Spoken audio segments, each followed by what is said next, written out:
So, you're an international athlete, an artist, or maybe part of an incredible entertainment group, and you've got your eyes set on the US. You probably already know the logistics can feel, well, a little overwhelming. That's why today we're laying out a clear, practical roadmap for one of the most important tools you'll need, the P visa. Let's dive right in. Does this feel familiar? That big dream of stepping out onto a US stage or competing on a US court or field? If that's you, then you're in the right place because the P visa is very likely your ticket. It's literally designed for performers and athletes like you to temporarily bring your talents to the United States. All right, here's our game plan. We'll kick things off with the basics. What even is the P visa? Then we'll figure out your specific category, cover the must-have requirements, walk through the application step by step, and, super important, finish with some key tips to avoid the common traps. Let's get to it. Okay, first up, the Performer's US visa. Let's really get to the bottom of what this visa category is all about. The first thing you have to understand is that the P visa is for temporary work. This isn't a green card, it's not a path to permanent residency. It's for a specific limited period of time. Think a concert tour, a sports season, or a one-off festival. And the big catch, you need to have some level of international recognition to prove why your unique talents should be in the US. And here's something that is a huge advantage. A lot of people have heard of the H-1B visa and its incredibly stressful, high-stakes lottery. Well, the P visa just completely bypasses all of that.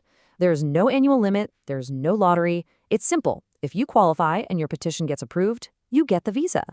This makes it a much, much more reliable pathway. So you know you're in the right ballpark, but here's the thing. P visa isn't a one-size-fits-all deal. The next step is to figure out your specific category, because the one you fall into basically determines everything that comes next. This table breaks down the main players. P1A, that's for internationally recognized athletes and sports teams. P1B is for entertainment groups, bands, dance troupes, that kind of thing, that have been together and gotten international acclaim for at least a year. Then you have P2 and P3, which are a bit more niche. P2 is for artists in a formal exchange program, and P3 is for performing or teaching something that's culturally unique, like traditional folk music or a special kind of regional dance. Now, a question I hear all the time is, what about the O visa? It's a great question. Just think of it like this. The P visa is usually best for groups and teams, and the standard you have to meet is internationally recognized. The O1 visa, on the other hand, is for solo individuals who have extraordinary ability, which basically means you are at the absolute tippy-top of your field. The bar for an O1 is, typically quite a bit higher.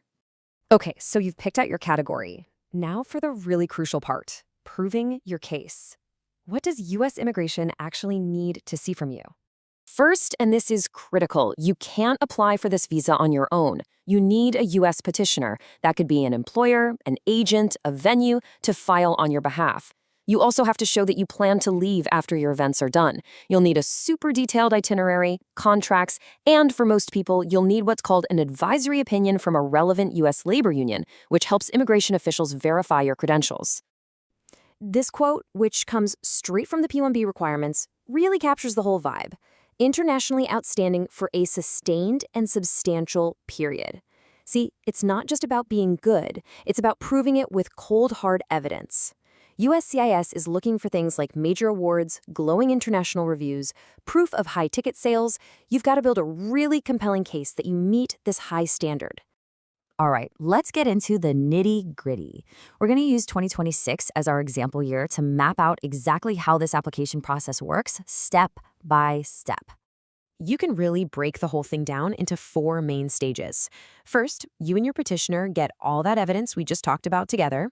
Second, your petitioner files the big one, Form I-129. Third, USCIS reviews everything. And finally, assuming you're approved, you'll go to an interview at a U.S. embassy or consulate before you can finally enter the country. That second step, filing Form I-129, is the absolute heart of the entire application. This is it. This is the main document where your U.S. petitioner officially makes the case for why you need to be in the U.S. The strength of your whole petition really hinges on this form and all the evidence you attach to it. And now for the part that causes the most anxiety for everyone, timing. As of March 2026, standard processing for this petition can take anywhere from 2 to 8 months, and honestly, sometimes even longer. For a touring band with a schedule or an athlete with a season start date, that level of uncertainty can be a complete deal breaker. But, and this is a big but, there is a powerful solution. It's called premium processing. For an extra fee, USCIS guarantees they will take action on your case, that's an approval, a denial, or request for more evidence, within just 15 calendar days. For planning purposes, this is an absolute game changer. Of course, that kind of speed doesn't come for free. In 2026, the premium processing fee is sitting at around $2,800, and that's on top of the other filing fees. It's a pretty significant cost, but for so many people, the certainty and the ability to actually make plans is well worth it. So, you get approved? How long can you actually stay? Well, for most P visa holders, you get an initial stay of up to 1 year. But check out the huge difference for individual athletes on a P1A. They can get an initial stay of up to 5 years, with the possibility of extensions for a total of 10 years. That's a massive advantage for athletes who might have longer careers in U.S. leagues. We're in the home stretch now. We've covered the what, the why, and the how.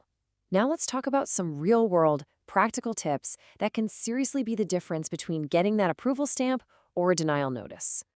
Okay, here are the biggest takeaways. Start that union consultation process early. It can sometimes take a while.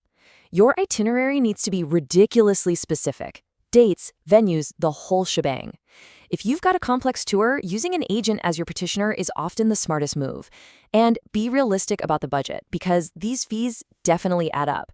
But most of all, whatever you do not underestimate the need for overwhelming proof of your international acclaim.